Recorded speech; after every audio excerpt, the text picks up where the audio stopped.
spinning. There it is. All right, here we are, everyone. Hey, hello, everyone, and welcome back to Toilets to Titles. I'm Cousin Joe, and we're here tonight for an off-season special episode on Jim Fassel, former head coach of my favorite team, the New York Giants. And joining me is a very special guest for me. His name is Joel Yaddow. Joel, how are you? How's everything going?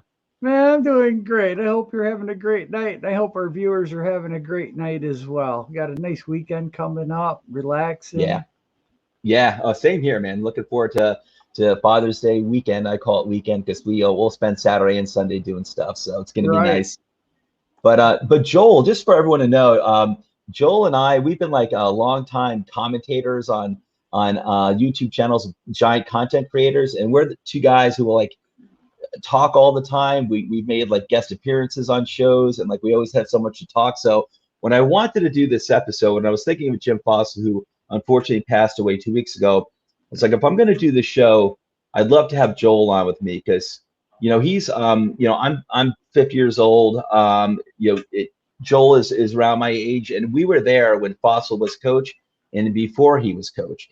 And the before part, it to me was like an important context in discussing Jim Fossil. So Yeah. I thought, you know what, I would love to get Joel on the show. I reached out to him. He said, yeah, he'd be on with me. We actually had like a really good 40-minute conversation this afternoon, just to like get to know each other. We never actually spoken in person. And Joel, am I right? We could have like done the show right there. We were so juiced up for this. Oh yeah. I mean, the history and the stuff we talked about leading into the show, we both just delved deep right into it. We brought up Yeah, some extra things to talk about too. So we had to save material for other shows. We had to like peel ourselves away from the phone conversation. I'm like, all right, Joel, we got to save it. We're going to focus on possible. We kept going back and forth. And it was a lot of fun, and we were both really looking forward to this. But before we go any further, talking with Joel and moving on to tonight's Jim Fossil discussion, let me get the obligatory out of the way. And this is how you listen to the. This is how you can follow us. I mean, you're probably following us right now on YouTube or Facebook. But you can also follow us on Apple Podcasts, Podbean, When Family Breaks, and Spotify. And you can also now follow us on Patreon as well at patreon.com/toilets to titles. And something else we really hope you're doing if you're watching the show, whether it's now or later on, don't forget to hit that like button and subscribe to the show, Toilets to Titles. Right now, we're mostly a fantasy-based YouTube channel, and that's our bread and butter. And I work with a great team of guys who invited me to be part of their show about 2 weeks ago, and I jumped at the opportunity. Absolutely loved it. It's a great bunch of guys. If you're into fantasy football, you want to watch this show. But they're also really knowledgeable and great on NFL content. And I'm coming on to discuss more NFL content because that's my wheelhouse. I play some fantasy football, but I'm not as much into it as the other guys. But NFL football and especially the Giants is my wheelhouse, and that's why I'm here. And please don't forget to give us a 5-star review on Apple Podcasts if you can. We'd greatly appreciate it. It really helps us out a lot. It helps us to when you're giving us a 5-star review and ups our ratings, and all these things help us to basically put out more content for you guys, which we love doing. And here are some of the guys that actually pretty much all of us on Toilets to Titles. If you could follow us on Twitter, that would be great. We'd really appreciate it. So now moving on, let's get the 5-star review out of here. Well, there we go. I'm all new to this, everyone, as you'll see. So I'm gonna get better. we gotta Okay. start somewhere. Joel went through this. Joel went through this recently. Started his own channel, and here we go. You Oh, can thank follow you. Joel Yaddow at on YouTube at Classified3F with Joel, and his Twitter handle is at Classified3F. And I definitely suggest that you follow him because, like me, he can talk Giants football all the time and NFL football, and it's something we're really, really passionate about. Okay, so now on to our show. And I am following a little bit of a script here because I'm a newbie and I'm someone who will talk and talk and I can go on a million tangents. And this is for me to keep me focused. So joining me tonight again is hardcore New York Giants fan Joel Yaddow. Like I said, I've gotten familiar with Joel over the past year or so. We're both rabid consumers of New York Giants content, and we're always in the chats of various Giants-based YouTube shows.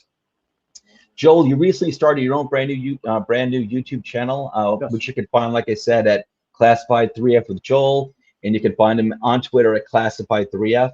I definitely recommend following and giving Joel's show a listen, as he's always fun, knowledgeable, passionate, and a positive voice in Giants football, just like me. So Jim Fassel, I know he passed away like 2 weeks ago, almost 2 weeks ago, and it's been a while. Obviously, people might be wondering why you're doing Fassel now. I thought about what I wanted to do on Fassel, and the other Giants content creators that I really appreciate and I really respect, and they did a lot of great shows on him. And but a lot of the guys that we listen to, Joel, they're also younger too, and for them, it's more of like a it's almost like, and this isn't like a knock or anything like that, but it's almost kind of like a footnote, because they started with the Coughlin and Manning years, and so they know somewhat of what they've read about YouTube highlights on Jim Fassel, the 2000 Giants, Armstead, Shockey, those guys. But it's really more like they really weren't there, and more importantly to me, and why this is the angle that I'm taking on Jim Fassel, is that they weren't there before Fassel, and like this five-year dark period that we went through, between Parcells and between Fassel, and the different era of Giants that we that we knew and loved and had moved on.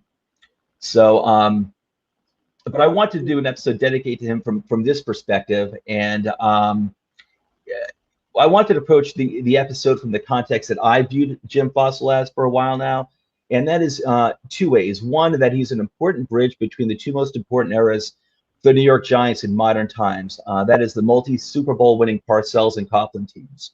And number two, as the coach who showed to me that when one era of excellence ends, that getting back to winning, respectability, and even the Super Bowl with the next generation of players of all new names may not be as far off as one may think. And I hope this is a positive filter for those younger Giant fans who only know the Eli era to view our current Giants through and believe that good times will be here again with our new team and our new slate of coaches.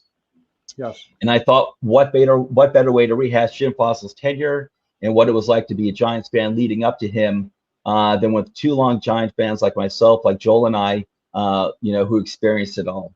So I just kind of wanted to set the stage here. This is when Joel and I were on the phone earlier this afternoon, this is where we're having a lot of fun going back and forth. So I just want to set the stage here for the Fassel era. I don't just want to start with the Jim Fassel era. And I started following the Giants. Joel, when did you start following the Giants? Oh, I mean, to really go back and remember, probably 1980. But I can remember watching a few games with my father. My mother loved football too, so that was our Sunday thing. We would have friends come over and we would watch Giants football. So, I mean, I can remember the Miracle in the Meadowlands when it happened. I watched it on TV, and the look I saw on my father was nothing but heartache. Me and my mother left the room. I mean, I would have too. I would too. It was that upsetting, and I can still feel that pain and agony. And I don't know, there's just something about the underdog. And when that happened, and I'd heard about how bad the Giants were in the 70s, we were awful. It was, there was just nothing that they could do right. No coach, no GM. I mean, George Young came in, but like today, for the younger folks, Dave Gettleman, it took George Young 4 years. Yeah. It took a while. Yes. So he came on in 79. All the damage that the previous GM did, it can't be changed overnight. There's just no way to get out of the bad contracts. There's no way to get rid of these. And there was no free agency back then. There was a 13-round, 14. Yeah, I think it was 13 rounds. Yeah, I think it was 13 rounds. And eventually it was cut to 8 rounds, and now it's 7. But I think it was like 12, 13. It might have even been more. So that's how guys were acquired back then. It wasn't the trade. Yeah. I mean, you could trade, but it was a rarity for teams to give up a first-round pick. It just didn't happen. Right. And it's funny because you mentioned the miracle at the Meadowlands before. Yes. Giants fans understand that wasn't a miracle for us. It was a miracle for the Eagles because it was I'm not going to go into the details of the play because we'll got to move on a little bit.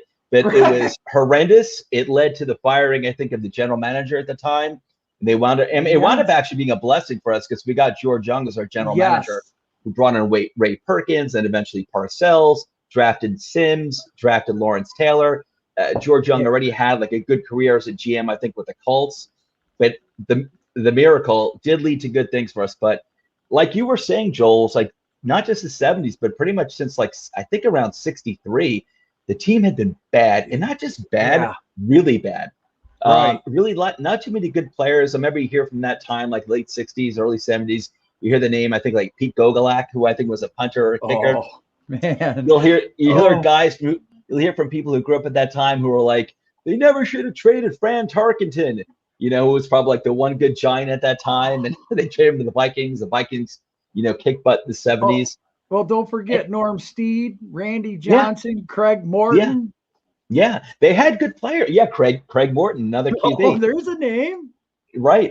And they'd had some good players, but obviously not good teams, not good coaches. It was ugly football. It was bad. And I became a fan around 1982 because I remember Ray Perkins was still the coach, and they were bad. And Ray Perkins, it was actually, he had taken them to the playoffs in 1981 for the first time since like the early 60s. Hello, Lawrence. He wasn't. What? Yep. And they drafted Lawrence Taylor in 81. That was LT's rookie year. He went off. He was an absolute beast. And they actually made the playoffs. 82, I believe that was a strike year. Giants did not have a good season. I don't blame Ray Perkins. I don't think that was his fault. I think it was just more like the strike. I think there were injuries as well. And I think Sims might have been injured too, if I recall correctly. And then he wound up moving after that season on to becoming the head coach of Alabama. But you had you had like a shining light of promise there in 1981 over like a 17-year period, and that was pretty much it. And again, I'm leading up to Fassel, but I'm trying to paint a picture here. That's the thing, though, Joe, is there's that history involved of we went from really bad to good, back to bad, back to good, which is why we have to go back. Exactly. And that's the thing is, like, I started following in the early 80s. We got Parcells as the head coach. First year in 83 wasn't good. Next year in 84 was very good. And they just got consistently better throughout the rest of the 1980s. And obviously won 2 Super Bowls and, the 86 season, the 1990 season. And we went from really, really bad football to like uber competence. Well, like go ahead. Not to interrupt you, Joe, but here's the thing, so that we need to talk about that Parcells coaching staff because Tom Coughlin was on it. Yep. Bill Belichick obviously was on it, and wasn't there another guy? Cornell was another one. Yeah. So he had some really good coaches that became head coaches, just like Fassel did. Yep. Fassel just like had a couple. Yeah. Fassel, we're going to get to Fassel's coaching tree later on near the end of the show. And some people might not realize, I'll tell you, like, he had his 2 coordinators went on to have great careers. And we'll and people probably know who they are, but we'll get into that closer to the end of the show, like with his, like after his tenure's over.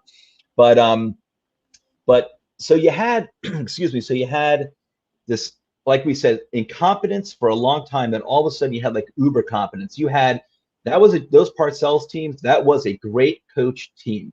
They were great coaches. It was a disciplined team. It was talented. They weren't just physically tough. They were mentally tough. And those Parcells, yes, they did have swag. And those Parcells teams, what I like too is that they weren't cocky, Joel. No. They weren't cocky. No. They were a talent. They were like that was a team that as much, everyone loves to win, right? Everyone loves to win. And that team loved to win. They were a team, I think, that hated to lose even more than they loved to win. They were a self-policing team. They were a disciplined team. And they were really a team to be proud in. And they were hard. They were hardcore. And you knew that they really rarely shot themselves in the foot. If you beat them, it was because you beat them. Maybe they didn't have the best of the games, but it wasn't because they fumbled the ball all over the place. It wasn't because of, like, maybe there'd be an interception, but it wouldn't be a stupid interception.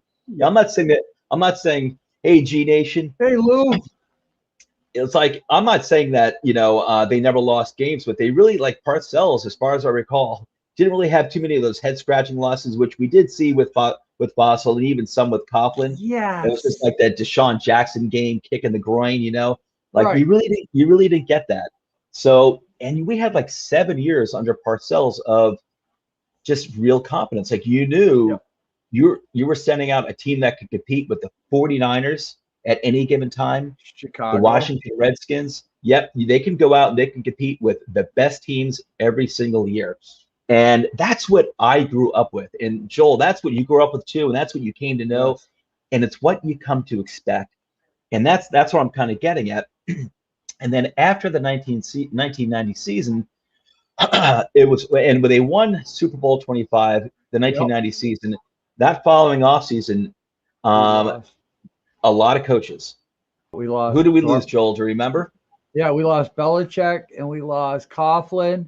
Yep. Because he went to Carolina for the expansion franchise. Actually, Carolina, I'm sorry. Actually, Coughlin became the head coach of Boston College for a few years. Oh, that's right. Then, yes. And then he went to the Jaguars, and then he took over the Jaguars. Yes, I forgot the Boston College thing, and you know what? That's in his history too. And somehow, but that's the small parts. That's why we're talking about this, because when me and Joe were talking earlier, he was forgetting stuff, and I'd bring up something, and he would bang right into his head. He's like, "Oh my goodness!" I got to add this to the script. I got to add this to my bullet points I'm following over here. Right. Right. So that was but it was after that season, right after that Super Bowl victory, you had Belichick leaving for the Browns to become head coach. You had Coughlin, who was the wide receivers coach at that time, but very highly regarded, very, very highly regarded within the organization. He was seen as a possible replacement for Parcells if Parcells ever were to retire. Those two leave. Parcells does retire. I think it was April of 91, if I recall correctly. Yeah, he said it was, I think like heart issues. He was overweight at the time, so he was retiring. We had Ray Handley, who they brought in as the head coach, and I heard he didn't even want the job actually, and he shouldn't have taken it. I remember the first game he coached. I believe it was against the 49ers. Yes, it was. Yeah. All the announcers, all they kept saying was, "This guy's a math wizard. This guy's a genius." And they actually won that first game. They won that game against the 49ers. 17-14. It wasn't by something much. Like that. The Giants never won by much, except for the Giants rarely won by much. And my mom was like, "I don't like this guy." And I'm like, well, I can't judge because of what we just come off with Parcells his first year. Yep. I'm like, the guy 3-12. 3-12-1. I'm like, I should have just trusted her instincts right then and there. I should have just always trust mom. Always trust mom. Exactly. Always trust mom. Always listen to mom. But this is where 1991 is where, like I said, we had these like 7 or 8 years of like great competence, just kind of a team that can match up with the great 49ers team of the 80s, the Joe Gibbs teams of Redskin teams of the 80s, the Washington team of the 80s. They can match up with anyone. It starts to fall apart in 1991, where the Ray Handley team goes 8-8. The following season, 1992, they go 6-10, and they were still a talented team, but the coach and the team did not mesh. I always had the feeling that team was like, get out of the way, coach. We know what we're doing. Type of like I had that like we know what we're doing. Like and they didn't mesh. I think the philosophies was just like the players, the head coach. It didn't mesh. He was gone after the 92 season. Yes. And then following the 1992 season, free agency begins. And that's when we start having our Giants greats start leaving the team. You can't, as we've learned ever since 1992, you can't keep everyone, Right. And the Giants, and I don't remember who left at that point, but this is where it started. So we've got our great coaching staff from the 1980s, which is gone at this point. We're starting to lose our talent that had been there for a long time. That had been groomed in the Giants way, hardcore. Joel, go ahead. I'm sorry, we're going to say something. Didn't LT retire in 93? Yep, and I'm going to get right there. So Dan Reeves is hired as the head coach in 1993. He takes the team to an 11-5 record. They make the playoffs again, and this is the year that Phil Simms had his resurgency. He was resurgent in that the previous 2 years, Hostetler had been the starting QB as per Ray Handley's orders. Too? What was that? Wasn't Bruner in there? Scott Bruner? That was early 80s. That was early 80s. Okay. Hostetler was the starting quarterback in Super Bowl 25. And everyone figured, okay, next year, the following year, Sims will be healthy again, that he'd start. Ray Henley made the decision that he wanted Hostetler starting. That's right. It was Hostetler, Sims, and Kent Graham. Yeah, Kent Graham was later. Yeah. I think you're right. I think it was at the end there was Kent Graham. You're right. And so, so they were, so actually at that point, Hostetler's gone to 93. Bill Sims takes over again, which is the right move. He had one of the best years of his career in 1993. They went back to the playoffs, 11-5 record. They got blown out of the water in San Francisco, and San Francisco was just a better team. They were just a better team. They were. And it was after the 93 season. So after that blowout loss to the 49ers, we lose LT. LT retires. And then, who's obviously our greatest player of all time, he's like the anchor. The defense always had really good players, whether it was Carl Banks, Leonard Marshall, who I absolutely loved, Gary Reasons, just a lot of good players. But he was obviously the anchor of that team. As a matter of fact, I think after he retired the following season, I think they switched to a 4-3 defense, but I could be wrong about that. So he retires after the 93 season, and before the 94 season starts, this is really where the dark times begin, because we have the advent of the salary cap. Yeah. And so we start losing more players, and a key figure who we lost before the 94 season began, a key player that we cut salary cap reasons basically, was Phil Sims. And that was the start of the Dave Brown era and Kent Graham era and Danny Cannell. This 1994 is really where it got bad. And this is what I'm trying to build up to Fassel, is that, so 94, and just real quick, 1994 salary cap era begins. Phil Sims is cut. We enter QB hell with Dave Brown, Kent Graham, Danny Cannell. And from 94 until 97, we had losing football. But it wasn't just the losing football. We were losing all these players. We were losing players that were household names for Giants fans, whether it was Phil Sims. Oh, go ahead, Joel. Well, I'm thinking here's where the game kind of got away from George Young, because he really didn't understand that cap. You mentioned that earlier today. Yeah, it was new to everyone.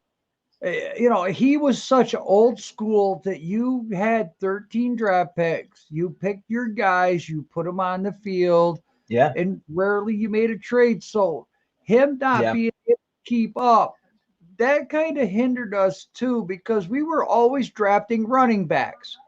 Whether it was Rodney Hampton, whether Tyrone it was Wheatley, whether it was Bianca Batuka, Ron Dane later on. Yes. So Tiki Barber, which we can't complain about, but I hear you. No, but that was the philosophy of football. That it was even in the 90s. You pounded the ball. Right. You pounded the ball. Yep. And without a good running back, we just weren't going anywhere. I mean, Wheatley was good, Hampton was good, but we couldn't sign him because of this free agency cap that the Giants didn't understand. We were, you know what? I'll tell you another team that wound up getting. The Dallas Cowboys at the time were in perfect position because they were a young team in the early 90s, and they were phenomenal. They won 3 Super Bowls in 4 years. They were phenomenal. The Aikman and Irvin and Emmitt Smith Cowboys. And but eventually the salary cap caught up with them too. But it was all new, and that was something else that ripped away players like LT retired. Sims was cut because of salary cap. Carl Banks had left, I think, to the Browns to be with Belichick. We lost Jumbo Elliott, who I think went to the Jets. Yes. You had other players. Yeah, you had other players who left too, and the stability is gone. The stability we were used to, the quality of play that we're used to is gone. And now, for 3 years, you've got new players coming in. The team doesn't look good. From 94 through 96, I don't have the records in front of me, but it was losing football. A lot of it was due to the poor QB play, but it wasn't just that. These were young players. They were young. There was so much to it. I mean, Dan Reeves, he came in with a pretty good record because he was the Denver Broncos coach. He took Elway and them to Super Bowls in the 80s. I mean, so he was a good coach. No slouch. No, and he went to the Super Bowl with the Falcons, I think, in 96 too. Yeah. He's a good head coach. It wasn't so much him. It was just that he took the position when he shouldn't have. Mm-hmm. You know, him and Young butted heads. Yeah. He wanted more power. He wanted more GM power. Yes, that was a big thing coming out in the news articles. I remember him saying it, or it was rumored, it was being reported that he wanted like more say in the picks. Yes. And I remember thinking, like, I'm not doing that, because I remember the teams and the Broncos teams in the 80s, and I never make fun of other teams or anything like that. Those Broncos teams were good, but those, like, they didn't match up with NFC teams. Like, they weren't, they were kind of like Lilliputians on defense. And I even remember him saying, like, looking back on Super Bowl 21 when he played the Giants in 1986 in the Super Bowl. I remember him saying that, oh, we thought that we could run on the Giants. And I remember thinking, you weren't running. That's like saying you were going to run on the 85 Bears defense. You weren't running, and you didn't have the type of running backs. If you were going to run on the Giants, you better have Marcus Allen. You know what I mean? Right. Like, you weren't running with the running backs they had. I remember, and I'm not knocking him. He was a good coach overall, but there was definitely something there. I'm like, I'm not letting this guy have a say in our picks. So, he was gone. Oh, I'm sorry. Go ahead. No, I was just gonna say, but imagine if he wasn't, if he didn't do that, do you think he would have been there another 2 or 3 years and we would have missed on Fassel? I don't know. I'm not sure. I'm not sure. You know what? I'm glad he did what he did. I am too, looking back on it. But if he hadn't have done that, would we have turned into what we did under Fassel? So I mean, that's a big step. Yep. And here we go. Yes. Speaking of Fassel, 1997. I've spent all this time leading up to, but I thought it was important because my perspective was there was losing. Joel had really witnessed some losing. I witnessed a little losing in the early 80s. Then we had this incredible amount of competence for like 7-8 years. And then we entered this dark era. And we didn't have the coaching staff we used to have. We didn't have the household names that we used to have. And these were great. Some of them were legendary names. And others are at least legendary names amongst Giant fans.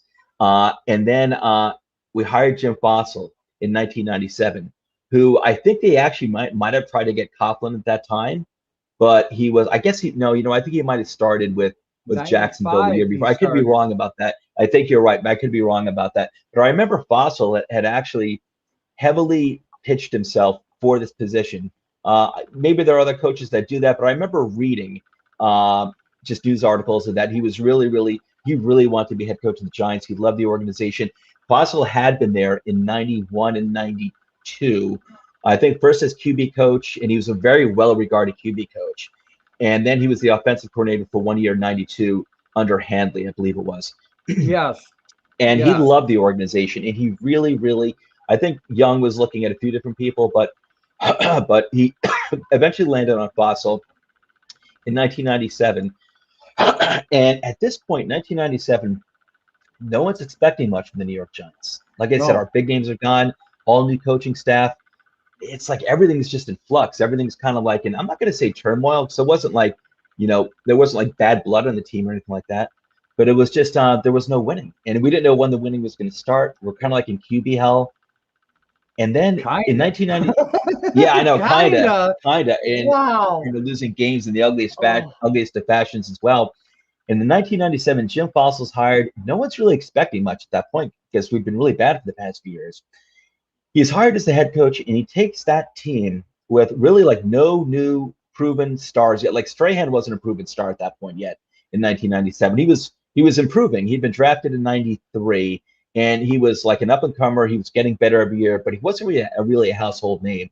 And he takes that team to it. Oh, go ahead, Joel. Well, I was just going to say, this is his first head coaching job, too. Yes. Yep. Totally. Yeah. So you don't know what to expect. He's only been quarterbacks or special teams or an offensive coordinator. Right. So this guy coming in after we just had happen with Reeves with all the newspaper articles that were coming out between him and Young, so we're losing. We don't know what's going on with the team. We have no direction. And then comes this first year head coach. Mm-hmm. So we're all sitting here going, what's this season going to be about? Kind of like Joe Judge. Yeah. Like Joe Judge, right? Like you're like, okay, no experience. I mean, obviously he's been around the league, he's got experience in other areas, but and certainly nothing wrong with hiring a guy who's got no experience as a head coach. Doesn't bother me. Right.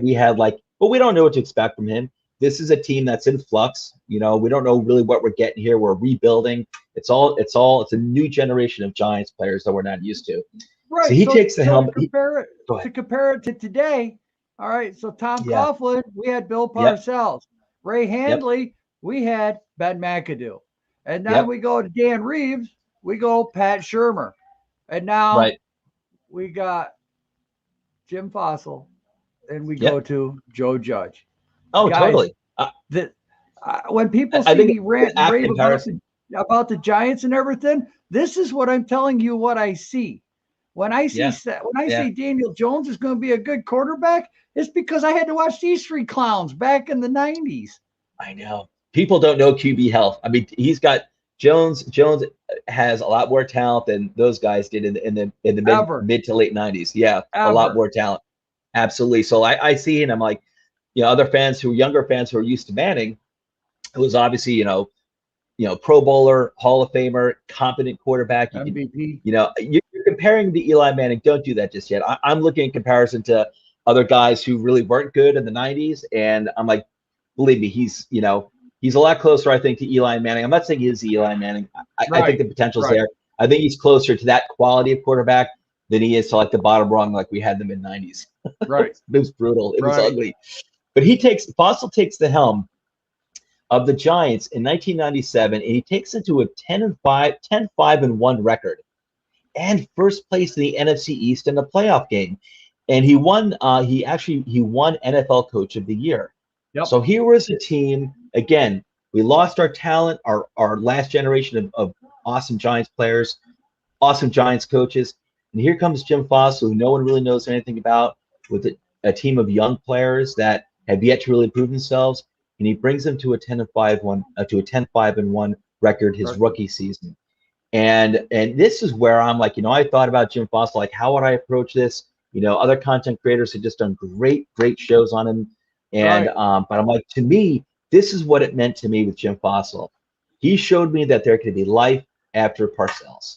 Yes. And not that they won the Super Bowl, and they never won a Super Bowl, and these didn't become great teams, but you could have good times ahead.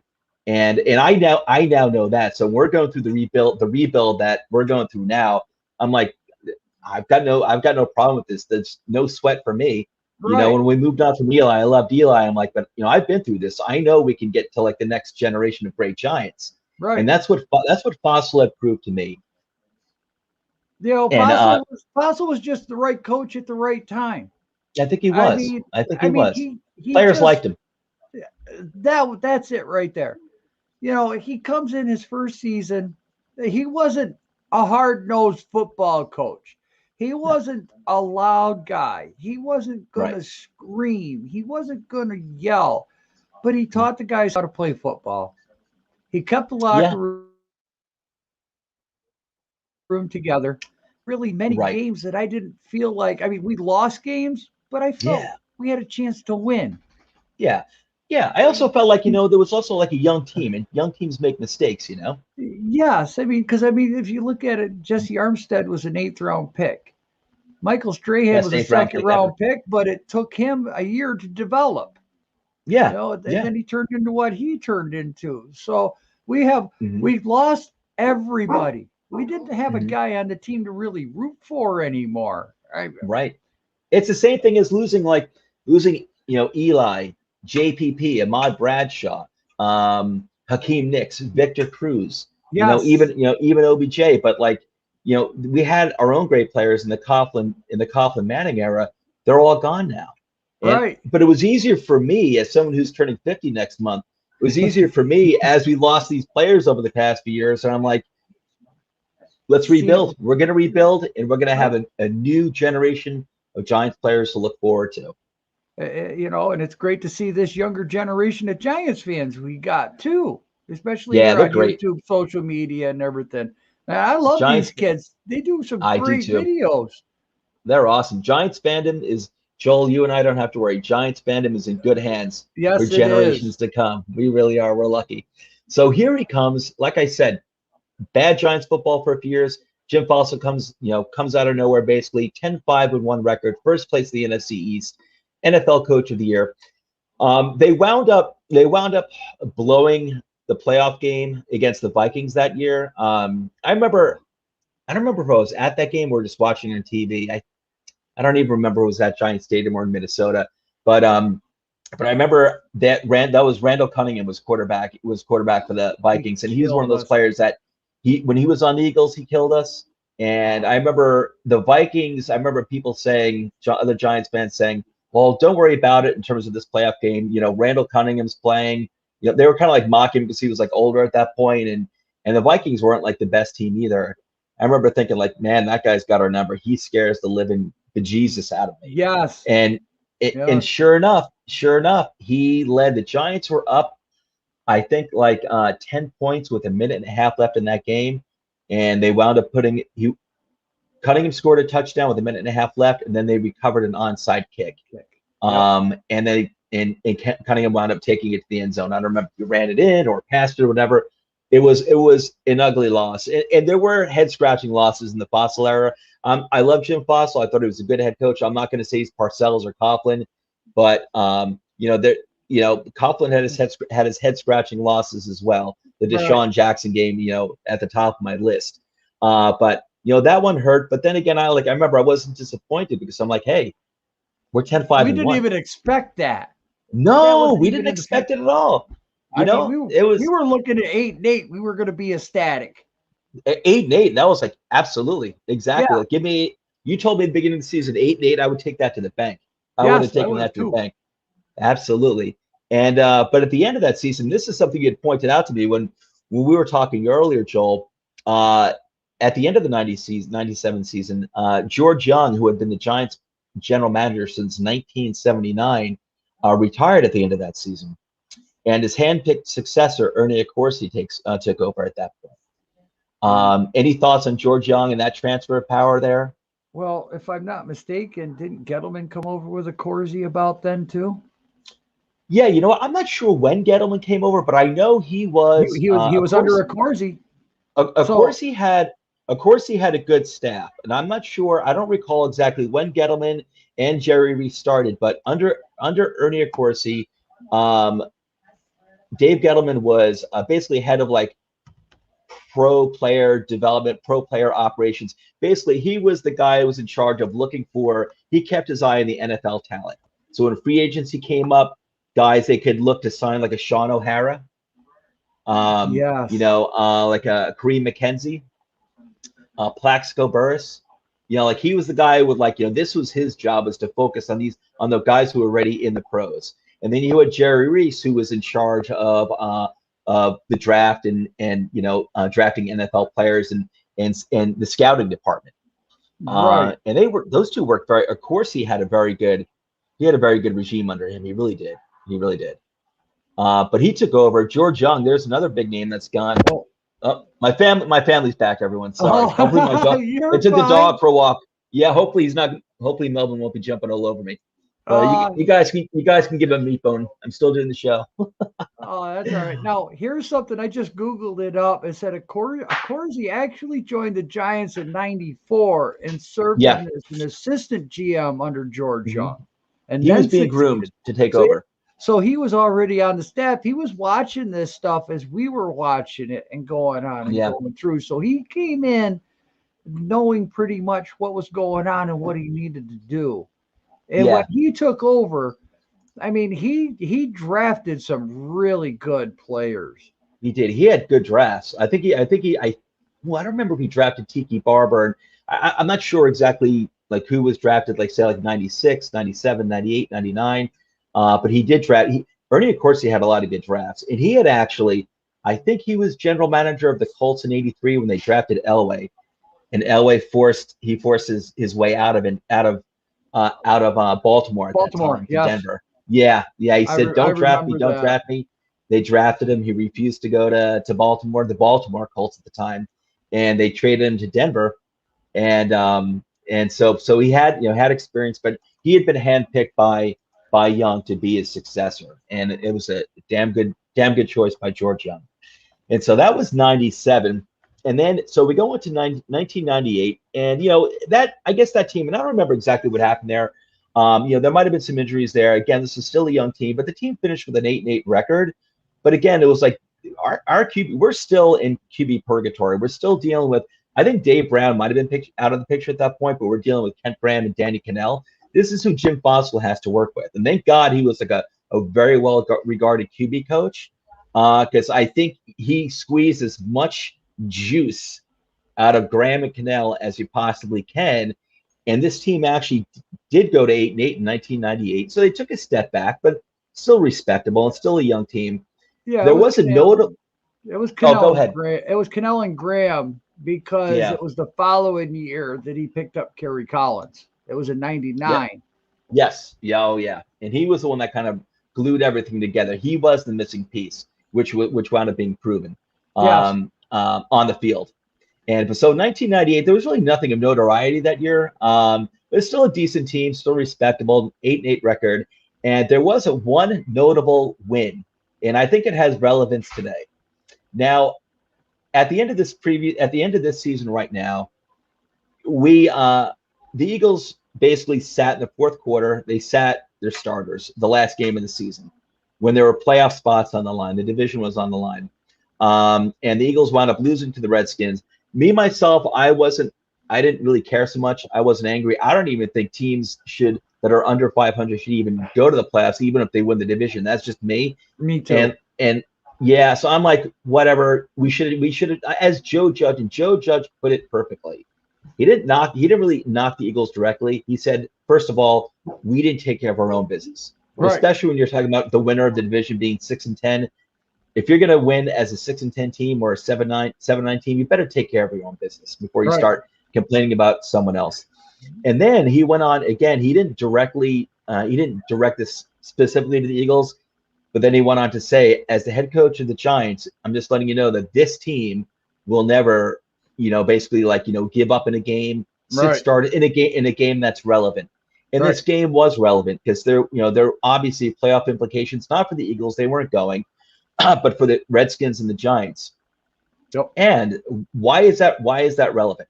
Because in 1998, when the Giants they had the Denver Broncos come to the Giants Stadium, and the Denver Broncos at that time were the defending Super Bowl champions.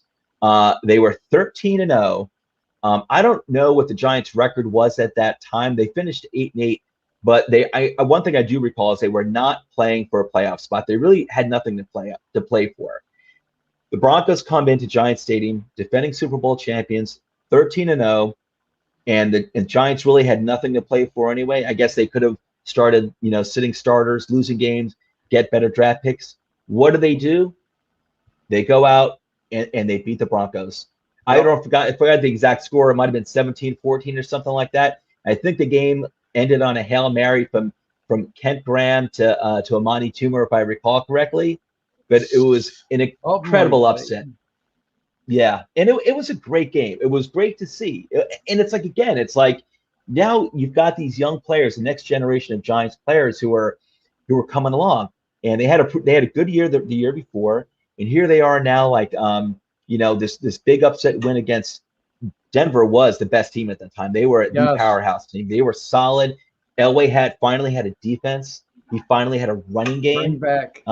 They finally Terrell Davis, yep. And Shannon Sharp, I think, is tight end. Am I correct about that? Yeah, I think it was Shannon. Yeah. And they had a really tough defense. And so they were able to, here you had the Giants going against a team that was 13-0, looking like they're going to have a good chance to go, 17-0, 18-0, 19-0, whatever, when they win the Super Bowl and they're perfect. And that the Giants, with a fairly mediocre team, blew that out of the water. And that was a great feeling. And that's what I think our team stands for. Same thing with, just to jump ahead real quick, same thing with Coughlin in the last game of the 2007 season against the Patriots. The Patriots are going for the perfect record. We played in the last game of the regular season, and people are expecting us, to rest the players because we already made the playoffs. We already cemented in our position, like the number 5, the number 5 slot or whatever. Nothing to gain. And Coughlin's like, no, screw that. We're playing. You play to win. And we lost, but it was a fantastic game. It was the right thing to do. Oh, yeah, it was. Yeah. The press chewed him up, though, bad. They're like, what is he doing? He shouldn't be the coach. He did the right He did the right thing, because you know what? You don't if the Patriots had been like, I still would have played them as hard as I could, because you might play them in the Super Bowl, and they were the best team at that time. You want to see how you match up. But if they're playing the Patriots are playing their starters because they want that undefeated season, then I'm playing my starters too, because I want to see how we match up. And not just that, maybe even more importantly, you can't just give an undefeated season to someone. They have to earn every game. Right. You know, this isn't like basketball or baseball or hockey where you're playing so many games. It's only 16 games. Right. You know, and as Joe Judge pointed out, I was like, it was so perfect the way he put it, and everything Joe Judge had said was perfect regarding that Eagles game at the end of last season. The players, they put up a lot. You know, their families put up a lot. Thanks, Rich. Thanks, Ben. Rich.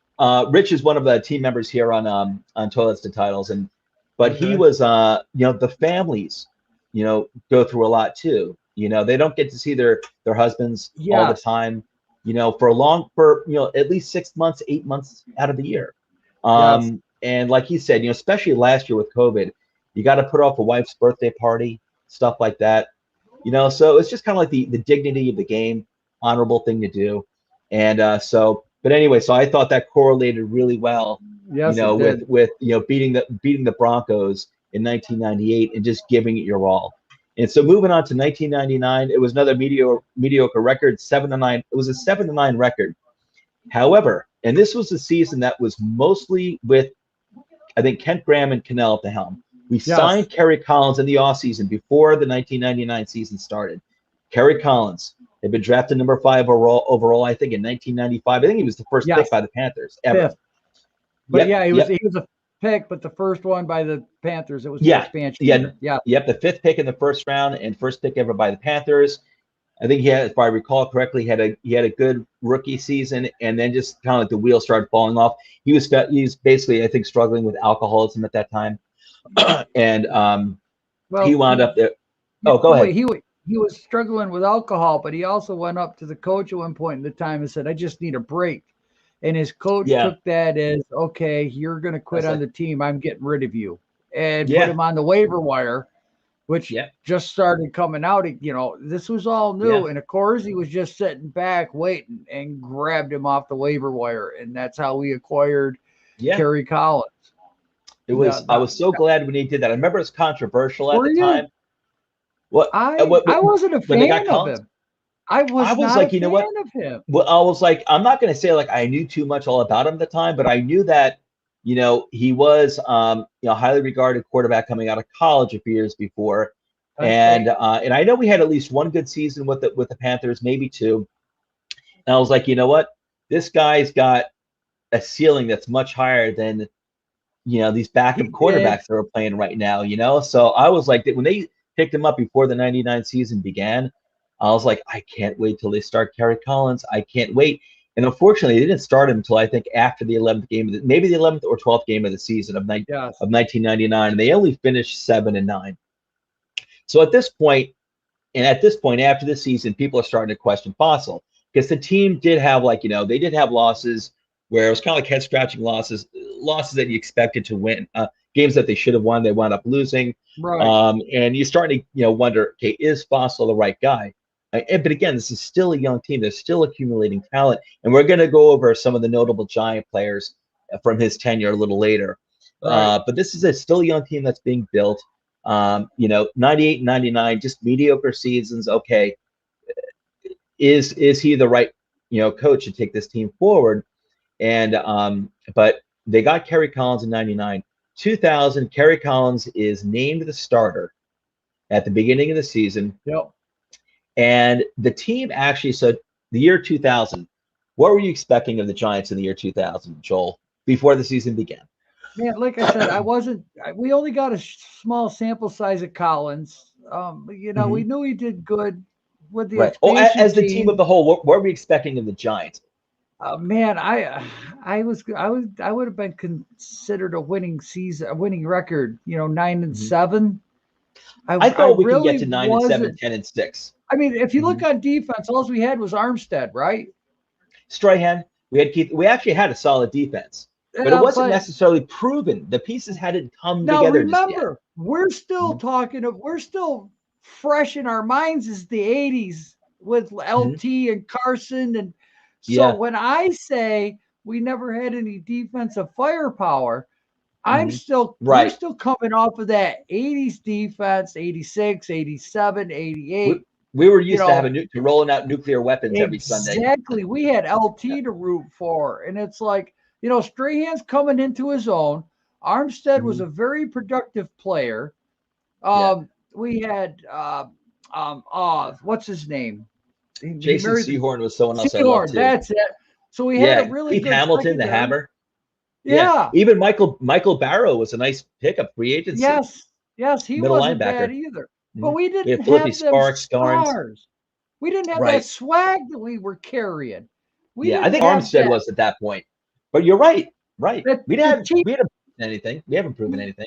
Right. So I mean, we've had bad seasons, bad coaches. Fassel comes in. We have one good season, and now we've got two mediocre seasons. I mean, you can't really complain about a 500 season.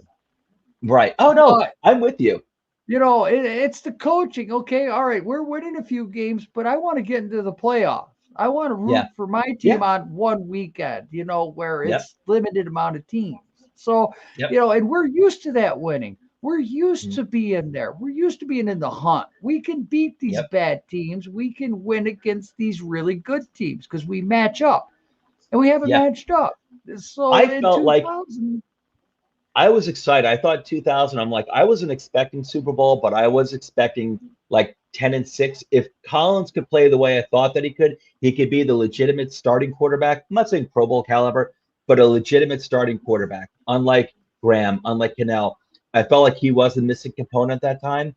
And I felt like this team had enough good young players who had some seasoning under their belt at that point. That, man, I remember going into that season thinking, okay, I think these guys are ready to come together. If Collins can be, a legitimate starting quarterback for them, I think he's the missing ingredient because they had Toomer, who was coming on real well. They had Tiki Barber and Ron Dane as well. Didn't we have Shockey too at that point in time? Not at that point. We drafted Shockey, I think, 2002, I believe. Okay. 2002. Barber just coming off of what? He got drafted in 98, 97? Yeah, I think 97. Could have been 98. But he's Mr. Fumble Machine. And it was he was at that point before Coughlin came along. He'd run for 30 yards and fumble the ball. He'd run for 25 yards, fumble the ball. And it's like, how can you have any faith in this guy? I mean, you wanted to give him chance after chance after chance. But now we're talking 3 or 4 years later, he's still doing it. Yeah. Oh, yeah, that's right. And that's why I think they probably were never like, thanks, Johnny. Appreciate it, man. That's Johnny. My cousin who had invited to be on to become a member of Toilets to Titles. And Tiki Barber, he was Mr. Fumbles up until Tom Coughlin got a hold of him. You're right. And said, hold that ball high. And then he never fumbled after that. But so beginning the 2000 season, I'm like, I think we can, we can make some hay here. I felt like this young team was now ready to come together if Collins could be a starting quarterback. And so the team started off they started off well. I think they started off like 7-1. Yeah. Maybe 7-2. And the Fassel-era Giants were known for a few things. I should say two things. Starting decently, ending decently, but in between, that's where we started rough waves, rough seas. It was scary. And that's why the Giants in 2000, when Fassel wound up giving his famous his speech that he became known for, where he says, I'm guaranteeing we're making the playoffs. I personally, this is on me. I'm guaranteeing I'm putting all my chips in. If you're in, meaning the players, if you're in, you're in. If you're out, you're out. But I'm guaranteeing you we're making the playoffs. He said that when the team was actually 7-4. Go ahead, Joel. I got chills when he said that. I finally had faith in the Giants when he said that. I said, my coach is saying that out loud. Yeah. Yeah. And New York's known for that because of Joe Namath, because of a couple other sports guys that said we're winning. Yeah. in my opinion, like guarantees aren't necessary, but you're going to do it. Awesome. Hey, that's great. And yeah, Billy Martin. And I'm glad, like, the Giants players, stood up, took notice, and they backed him up because they were 7-4. So obviously they had a good record when he said that. So people might look back and be like, well, you were 7-4. It's like, it looks like you're going to make the playoffs. The thing is that they had already lost like 2 or 3 games in a row at that point. Yes. And we're all thinking, all the fans, the media thinking, here we go again. Right. Mid-season, we're going to go on some long losing streak. We're going to wind up like 8-8, 9-7 at best. Probably not the playoffs. That's what we're probably thinking, just based on the track record over the past 2 years. And but from there on, they were 7-4. They didn't lose another game. They wound up 12-4. And the Vikings were like considered like the powerhouse that year of the NFC. The Giants actually had I think a 1 game better record. They were 12-4, which is not like the best record for a conference champion. Antrell Roll, John Chefs, we love Antrell Roll. Yeah, a different generation. Yeah, because wasn't Chris Carter on the Vikings and Dante Culpepper was the quarterback? Dante Culpepper, Randy Moss, Chris Carter, and I think at that point they may have been the highest scoring offense of all time. I'm not sure if they had just beaten out like the greatest show on turf, the Rams, who like the year before had been the greatest scoring offense, but they were right up there, and they like you had to like match them like point for point normally. Honestly, they weren't a team, and again, I'm not making fun of the Vikings or anything, but they were never a team that really scared me because they never had a running game, and I felt like they never really had a defense at that point too. Like the defense always, you got them out of the dome. Yeah, I was just gonna say that. You get them out of the dome. Yeah, if you were a good team who played in the elements, you were probably going to beat them.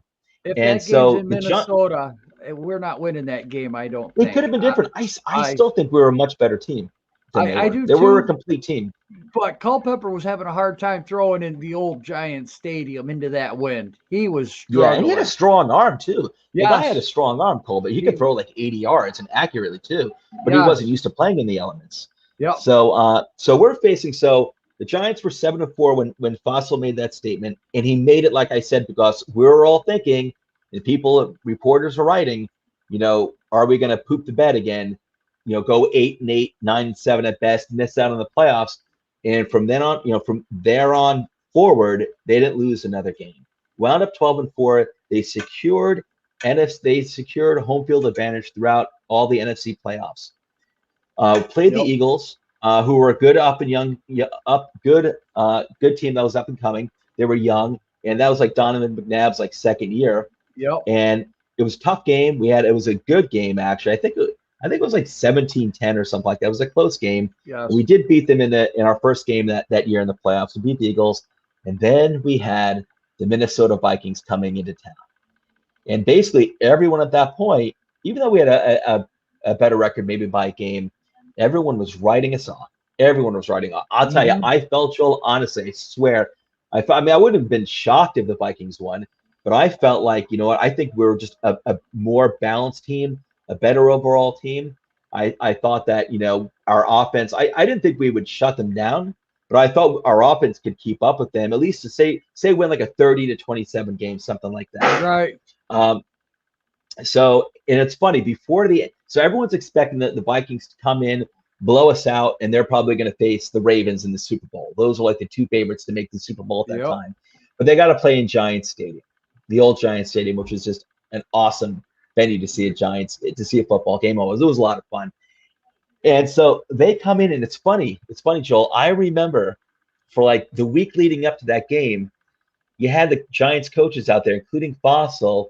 They'd be interviewed about playing the Vikings, ask questions like, are you scared of the potency of the Vikings offense? Are you scared of Randy Moss, Randy Moss is only like a 2 or 3 year, he's only in the league for like a second or third year, but, he was already mossing people at that point. He's already been the best wide receiver in the game.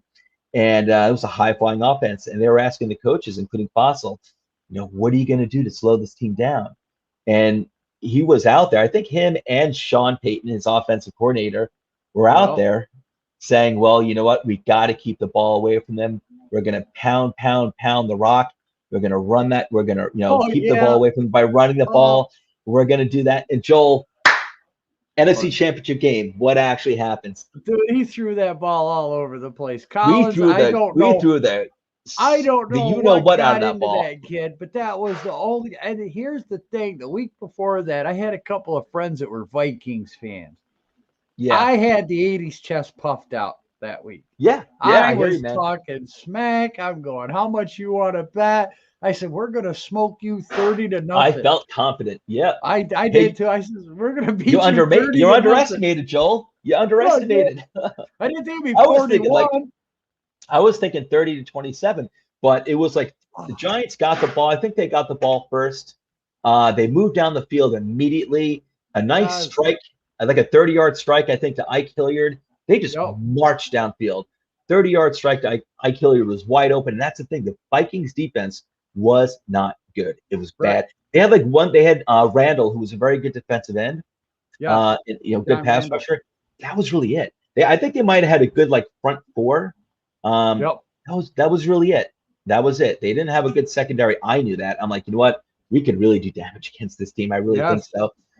Ike Hilliard, I think it was a 30-yard pass, wide open into the end zone. We punt the ball. We do the kickoff. We recover the kickoff. Vikings fumbled it.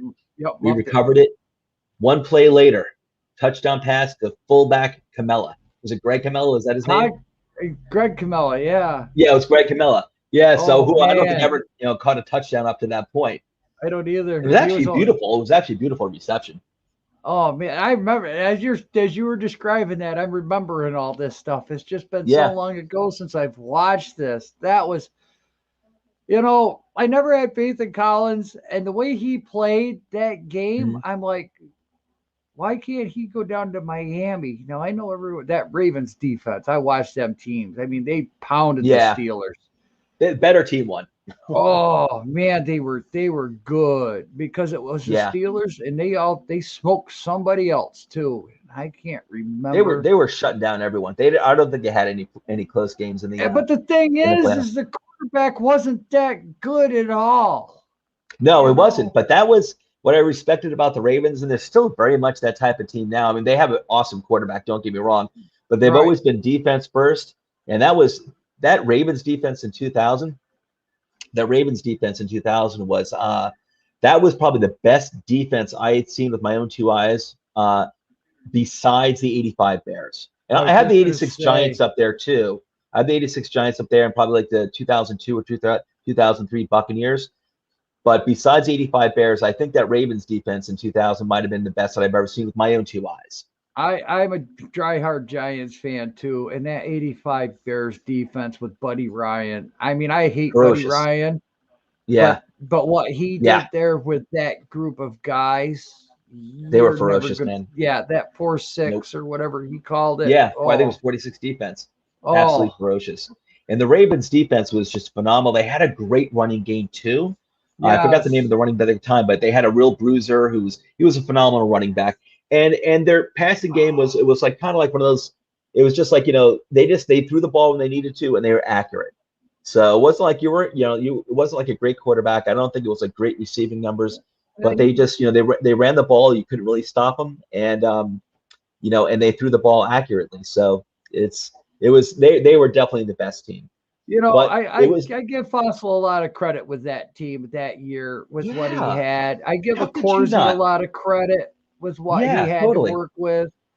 We're just learning how this draft works. We're learning because now we went from 13 picks to 8. Now we're back down to 7. When did that start? I don't remember exactly, but it just kept dropping and dropping. And then free agency and trying to acquire these guys. And there was monumental money being thrown out there for some of these guys. I mean, we're talking about going from guys. Lawrence Taylor made $35,000 a week. Could you imagine what he would get today? Oh my gosh. He would be a $30 million defensive end. Oh yeah, absolutely. 100%. 100%. You have to pay him almost a quarterback money, if not quarterback money. Yeah, quarterback money. He's that phenomenal. He really was that phenomenal. So these guys are still learning how this works. Everybody's still into the running back and the defense. What we just talked about, the Giants, we had a really good defense, which is why we went 12-5. The offense wasn't really spectacular, but they made plays. They were good enough. They were good enough, and they could put up points when they needed to in 2000 when they needed to. Right. I'd say we were probably more of a defensive-oriented team at that time. Yes. Because on Sports Illustrated, I remember the cover coming in, and it was Strahan and Lewis on the cover arm wrestling. Yeah, you're right. I think I which remember defense that too. was better? That's how football was. Yeah, it was awesome times. So it was but that was what Fassel accomplished with that team was really key to me. I'm sure to you too as a Giants fan. Like I said, it would seem like it had gone from like these glory days to just crash and burn, and a whole new coaching staff, whole new roster of next generation players, and they make it to the Super Bowl, and they had been that 2000 Giants team had been kind of referred to or mocked, however you want to put it, as like the worst team to ever make the NFC Championship game. Yep. And they won 41-0. They didn't run the ball. They threw that ball all over the place. They shut down that offense. The defense shut down the offense completely. And that was John Fox as the defensive coordinator. Yes. Sean Payton as the offensive coordinator. What a coaching tree. What a coaching tree. Yes. We'll get to that in a little bit too, a little more. Right. So they beat them 41-0. And it was funny because after that game, the late great Wellington Mara, he's up there receiving like the NFC Championship trophy, on the field, on the podium, on the field. And I love the way he talked too. I love the way he spoke, like his accent. I love the way he spoke, and he was just having fun with it. And he said, as he's holding up the trophy, all proud, Wellington Mara says, they said that we were the worst team to ever go to the NFC Championship game. Now we can be the worst team to ever go to the Super Bowl. It was a great line. It was good times, and you had the last generation of Giants players like LT on the sideline, and there were other ones there too. But I think Leonard Marshall might have been on the sideline too for that NFC Championship game. It was really good to see. For me, that's what Fassel meant. For me, it was like a return to respectability, a return to, winning, feeling good about the team. We're in good hands, good times. Even though we didn't wind up winning the Super Bowl, we have talent. We've accumulated new young talent, and we're moving forward into a new era. 2000. Oh, I'm sorry, Joel. Go ahead. Well, the thing I want to do is I hate to keep harping on one thing, but Young took a team and built a team through the draft, which at that time, that's how you did it. Mm-hmm. And then, it was the only way, besides maybe a trade here or there. Yeah. And then, if you'll notice, the free agency kind of blasted us because Young didn't understand it. I mean, we're talking about a gentleman that was, he could do. He was 70 years old, and the game of football had passed him by. It happens to everybody. It happens to us. It happens to GMs. It happens to coaches. It just gets to the point where you can't, like, everything's numbers now. Everything's analytics now. So you have to have these younger coaches to understand the analytics. And one day the game of football is going to pass these guys by because it's going to be something different. Yeah, everyone becomes a dinosaur. The one thing that did happen consistently is that Wellington Mara kept his nose out of it once George Young came in, and then Ernie Accorsi followed him. He had that set up. So the minute ownership gets his nose out of it, you notice we start winning. You notice we start getting the right people into positions. Guess what happened today now? Finally, Mara and Tisch got their nose out of it. They're letting Dave Gettleman do his thing. We've got let him and Joe Judge do their the right coaches at the right place at the right time. I love the coaching staff they're putting together. This game works. It hasn't changed in 50 years. No. That's not going to change. Look at Jerry Jones and the Cowboys. Yeah. I know what happened with him and Jimmy Johnson in the early 90s. The dynasty they would have had. Man, that was phenomenal. I mean, they had the dynasty. They had the dynasty, but we all know. Oh my God, we ain't beating these guys. If Jimmy Johnson had stayed, there would have been like another, 1, 2, 3 more Super Bowls at least. Yeah, he was phenomenal. Yeah. Oh, and it's you look at the owner of the Redskins too. So, just getting in the way, making decisions, and I think we've had good ownership pretty much throughout the years, and Minnesota but yeah, Jimmy just Wilf, the Wilfs. What's Minnesota, that? Minnesota, the Yeah. Wilfs. They step in and they're saying, get this guy, that guy, yada yada. Right. Hey, you know what? Just hire the GM, hire the head coach, get out of the way, let them do the job. If things aren't working out, cut heads, and you get a new regime in there, but you let them do their jobs. That's what you're paying them for.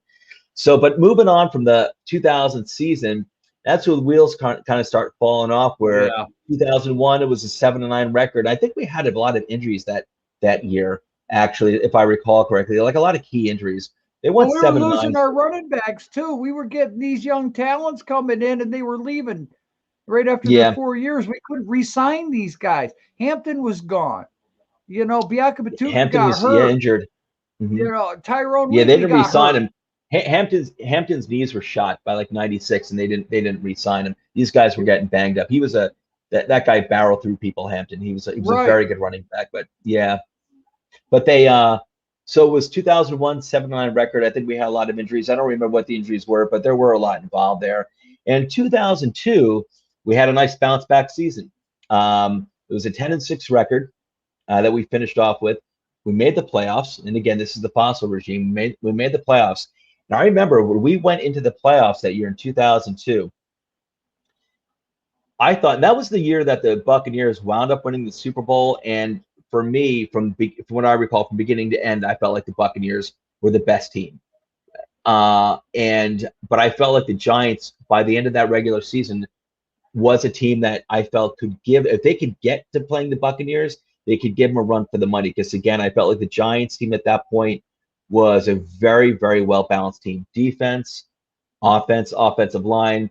We had a quarterback, we had wide receivers, and we had a very, very potent running game too. And at that point, we got Shockey, who had a phenomenal rookie year. He had a phenomenal rookie year in 2002, Shockey. And so we had we had good players at every key position. Yep. And it's funny, in 2002, I think we had hit our usual mid-season doldrums under Fassel. And Fassel actually, it was the offense was not performing that well. And Fassel actually, and I don't remember when it was, but it was somewhere in the middle of the season, Fassel actually took over the play calling from Sean Payton. Yes. And from there, I remember that. And I remember thinking too, I'm like, I had a lot of respect for Sean Payton, but I remember thinking, man, I'm like, our offense is underperforming. We've got too much talent to be as mediocre as we've been at this point. I think the defense was carrying the team, trying to hold on. I think the defense might have even been getting annoyed with the offense because they just weren't clicking. And I'm like, we're kind of too talented for this. And I think obviously Fassel felt the same way because he took over play calling duties from, the soon to be great Sean Payton. Right. And from there, the Giants offense was clicking.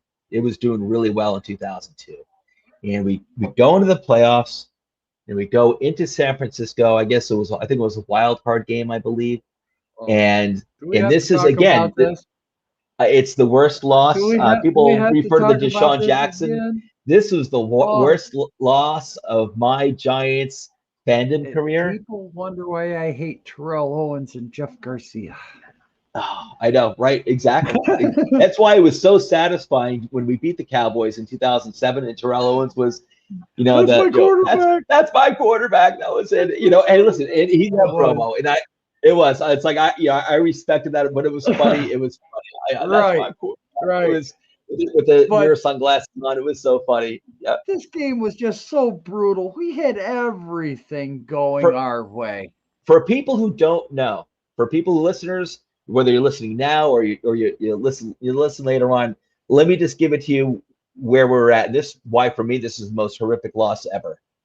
And we were up in San Francisco in the wild card game in San Francisco. We were up 38-14 with 4 minutes and 27 seconds left in the third quarter.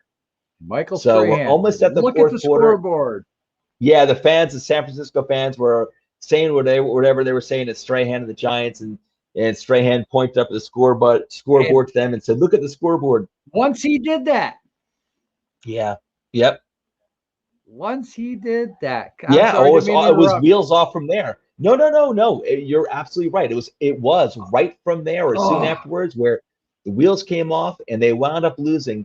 They went from 38-14 with less than 5 minutes left in the third quarter. They wound up losing 39-38.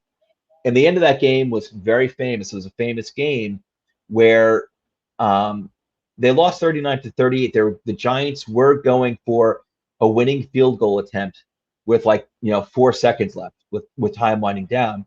And it wound up, it was a bad snap. Trey Junkins. Yeah, Junkins. Yeah, Junkins. Trey Junkins. They had signed Trey Junkins. I don't remember if it was at the beginning of the season or it was the week before. He had been in the league for like 20 years. He was known as like one of the best snappers of all time. They signed him, but the guy had been cold. He had been retired for like that year. Came in cold. I guess their long snapper had gotten injured. I'm assuming the Giants. I don't recall. He was known for his, being a great long snapper. Been in the league for like 20 years. He botched the snap, Trey Junkins, and I feel bad for him because to this day, after that, like he went into hiding. Yeah, people gave him crap, and it wasn't deserved because it never should have gotten to that point. Right. Never should have gotten to that point. Right. Botched the snap. I guess it was not Matt Barr. Who was the guy? Who was our field goal kicker at the time? Matt Bryant, who after that game went on to play with the Falcons for like 20 years. And I thought they gave him a lot of smack. They gave him a lot of nonsense too for his part in this play, but I felt he was pretty good. And he goes on to play for the Falcons for 20 years.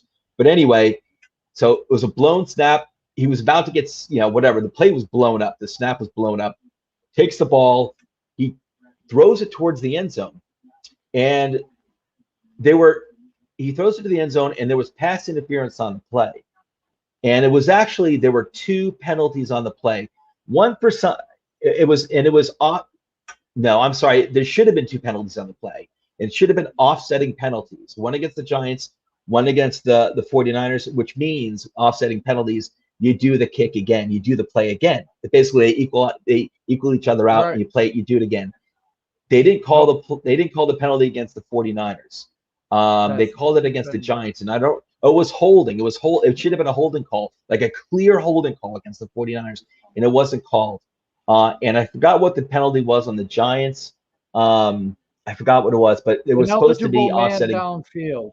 Yeah, but wasn't he eligible though? He was eligible. It was an offensive lineman, and he had checked in. He had checked in as an eligible. He was tackle eligible. He saw the botch snap. He went out, and they called him ineligible. But he was eligible. He was eligible. Yeah. So even if they botched that, there was going to be a holding call on the 49er he was the guy who was the offensive lineman was the guy who was going to catch the ball. And I forgot who that was. And it was pass interference or holding. And that wasn't called either. Right. So it was a whole. He tackled him by the horse collar. Yeah, he did. And I mean, even that, I know a lot of fans at that time were angry with everything that went wrong, and they blamed Trey Junkins. They blamed the refs for the bad calls. And me myself, I'm like, screw that. That was our game. Right. I'm like, you know what? No way, man. You don't put yourself in that position.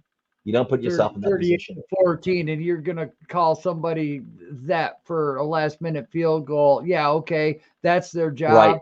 They should have done it. I wholeheartedly agree with that point.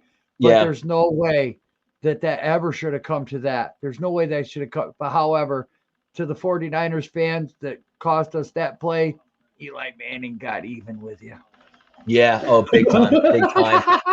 Oh, man. But that was the most brutal loss of my life. So moving on from there. So at that point, I'll tell you, there was a lot of bad taste, I think, in the fan base's mouth against Fassel at that point. I think ownership and, of course, he were just kind of like, I don't know about this anymore. At that point, they're like, we need someone else to take us to the next stage. But he's still game. Oh, go ahead. That game took the heart out of a lot of the players, and it wasn't just because of the last play. It was the last quarter and a half.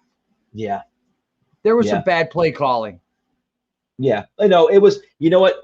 Bad play calling, good play calling, whatever. I don't care what it is. It's almost impossible to blow that kind of lead. But they did it. I think he lost the players a little bit. Yeah, yeah, and I know he lost Corsi after that. I think Corsi was already, obviously they were 10-6. You can't fire a guy right after that, right after a 10-6 season. Right. 2003, they come back. They fell to 4-12, and again, that was actually a very injury-riddled season. I don't remember who was injured, but that was a very injury-riddled team. But yeah, they fell to 4-12 in 2003. Closer to the end of the season, it had been reported like pretty much all the local newspapers that he was going to be fired. Fassel went to the front office, ownership, and of course, and asked, "Hey, is it true? Am I going to be fired?" And they said, we were going to fire at the end of the season. And I don't think they were really planning on firing right there and then, but I think they were planning on waiting to the end of the season. And he actually asked him, he goes, "All right, I get it. Is it okay?" I think he asked him anyway, "Is it okay if I finish out the season?" They said, "Yes, go for it." And they let him finish out the season, which I thought was the right thing to do. So I thought he went out, in class, style. I liked it. It came to an end, and I didn't disagree with it at the time. I thought it was time to move on at that point.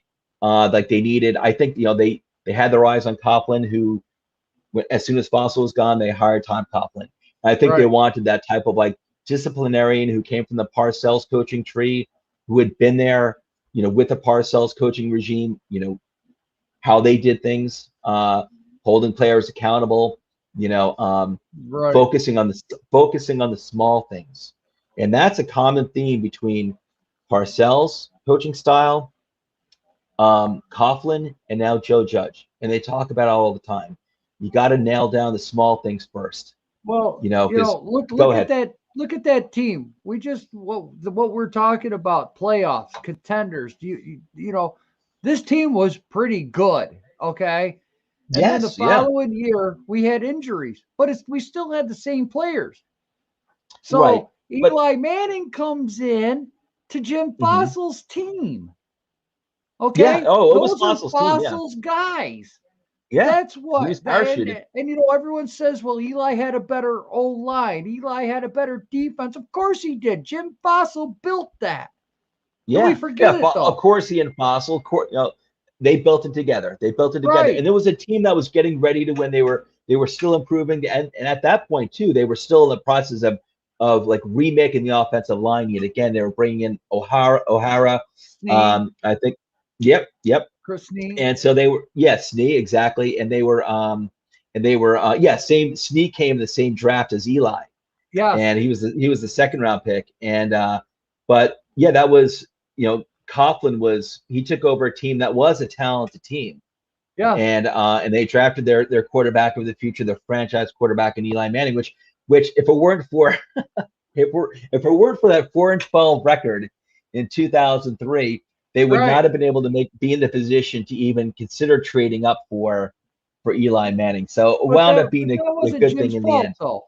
That really no, it wasn't Jim. It was not Fassel's fault. It was not. No. That really was an injury-riddled team. I felt bad for him, but at that time I was and it was nothing against Fassel.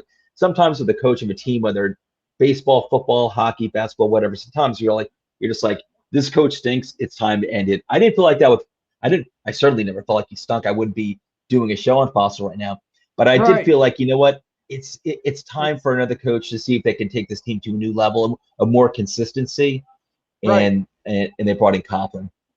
Because if you think about it, Fassel has just as much to do with that 2007 Super Bowl as Coughlin does, as Eli does, as Corsi does. Yeah, I mean, he didn't draft these guys, but he helped bring these guys along. He had that base. Those guys had experience. They had playoff experience. I mean, 2000 to 2007, you're still looking at guys on the roster. A lot of those key players, Shockey,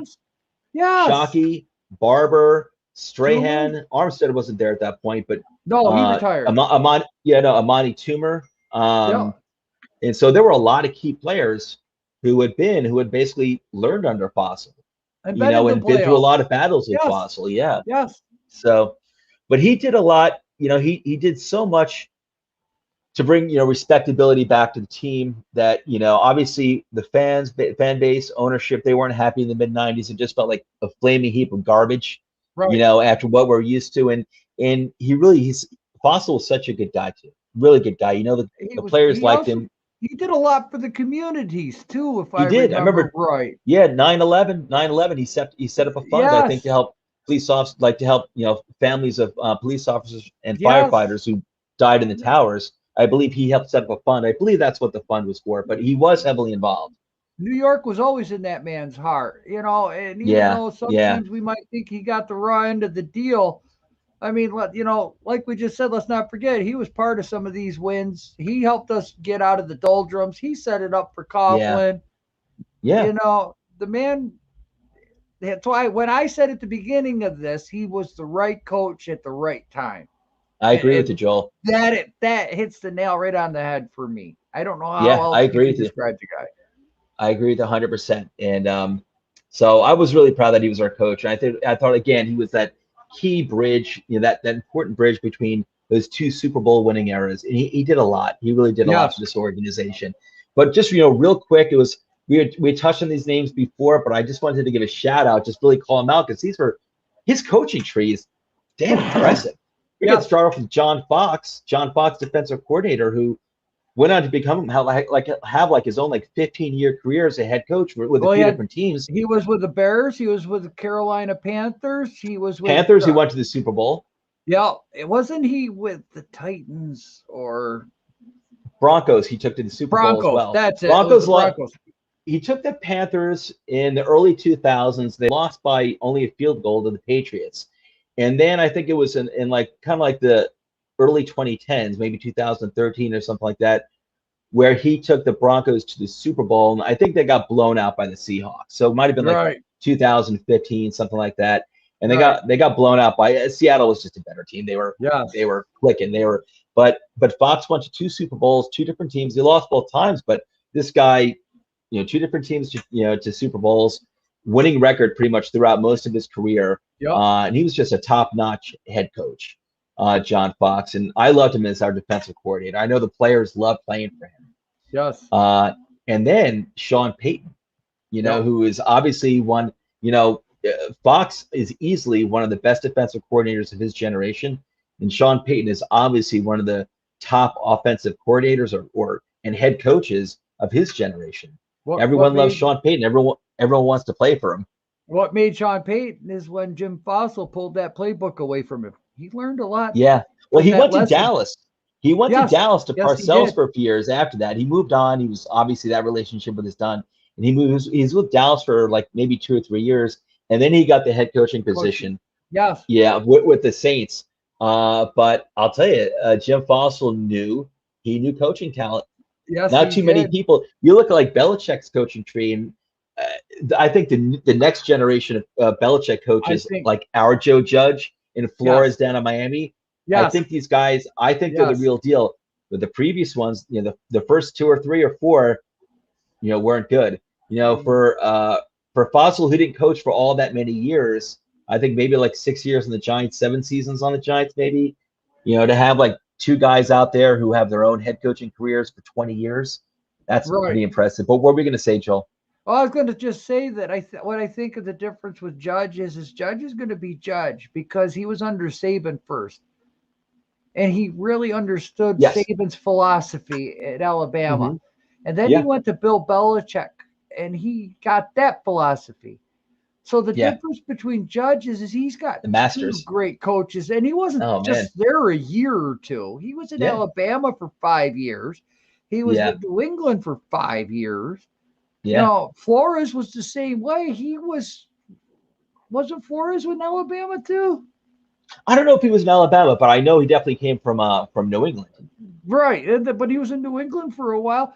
And these guys are doing what they need to do to be successful. They're not doing what Belichick would do. Patricia tried to do what Belichick would do. That's what everyone says. That's what everyone says. I'm a firm believer in that because if you look at his 3-year tenure with Detroit, he never really drafted well. You never saw him try to trade down like Belichick would. The free agent, signing players. Of course, we don't know how much upper management had to do with that one either. Right. Hey, listen, Joel, we have great years ahead of us. I think we're gonna have so much fun this upcoming season. We had a lot of fun in the draft. That was great. And preseason's gonna be a lot of fun. We're all looking forward to it. I know diehard football fans, across the nation for all of our respective teams. We're really looking forward to this season. It's gonna be fun. We're gonna be back in the stadiums. It's gonna be a lot of fun. But you know what? We've been going for an hour and a half. Holy cow! We had said we could do 2 hours easily. So, but we're definitely good. Let's get back together in the near future or sometime in the future. And let's pick a topic and you and I will just roll from there. But I'll start wrapping it up. Yeah, it's going to be a lot of fun. It's got to be a lot of fun. But everyone, I want you, anyone who's watching this or watching it later on replay, follow Joel, check out his show and his Twitter feed, but definitely his YouTube show. He's a lot of fun. He's a passionate fan of the Giants. And again, here's his information at the bottom of the screen for both YouTube and Twitter. And then I just also want to give a shout out to all of my my teammates here at Toilets to Titles. We have a bunch of guys here. It's such a great crew that I've been introduced to. I'm really fortunate they took me on board, and they're showing me the ways how the sorcery works here behind the screen, all the buttons to push and everything. And I got in here like an hour early just to make sure I don't screw this up too bad. I think it was pretty good. I'll get smoother with it too. And everyone, don't forget to hit that like button. It's important to us. Everything helps us out a lot. And please give us that 5-star review. It all matters. It all counts. But Joel, I had such a great time.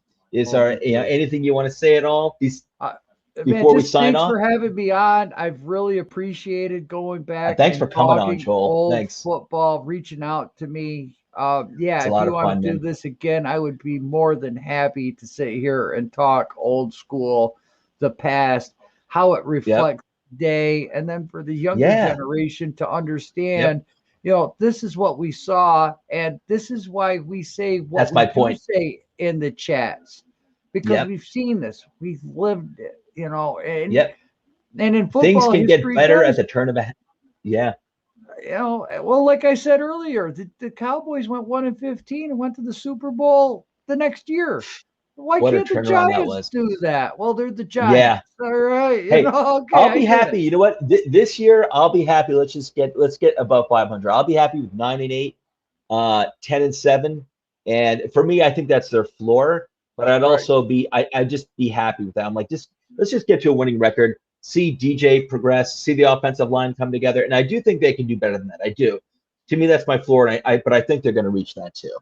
I say 12-5. I can't help it. It's my fandom coming out. I'm sticking with 12-5. Joel, it's not crazy. I don't think it's great. They're like last year and the year before that, when some fans would call up shows or just comment in the comment section. They'd be like, "Yeah, we're going to 12-4." I'm like, man, we have no defense. What are you talking about? We're a young team with no experience. But this year, I think we could make a jump to 12-5. I think it's realistic. But we got to see DJ, who I love. Back. We're gonna get it. And that's what it might come. It might come sooner than some fans think, and especially younger fans think. That good times, I think, are going to be here a lot sooner than many people think. Yeah. But Joel, I'm going to sign off here. Thanks so much. Enjoy the weekend, Father's Day weekend, and happy Father's Day to you. And you're going to be a grandfather soon. Yes, I'm going to be a grandfather soon. That's awesome, man. Congratulations. Yes. I saw that news. That's awesome. That's awesome. You. Grandpa to be. That's great. So enjoy a happy Father's Day. Yeah. Too. Yep. It's going to be over here in my house. We treat it as Father's Day weekend. Nice. So I got, tomorrow night and all day Sunday. So it's going to be a lot of fun. Nice. To all the dads out there, happy Father's Day to all of you. Have a great weekend. And Joel, enjoy the fishing, man. Have a great time tomorrow. All right, everyone. Take care. Have a great night.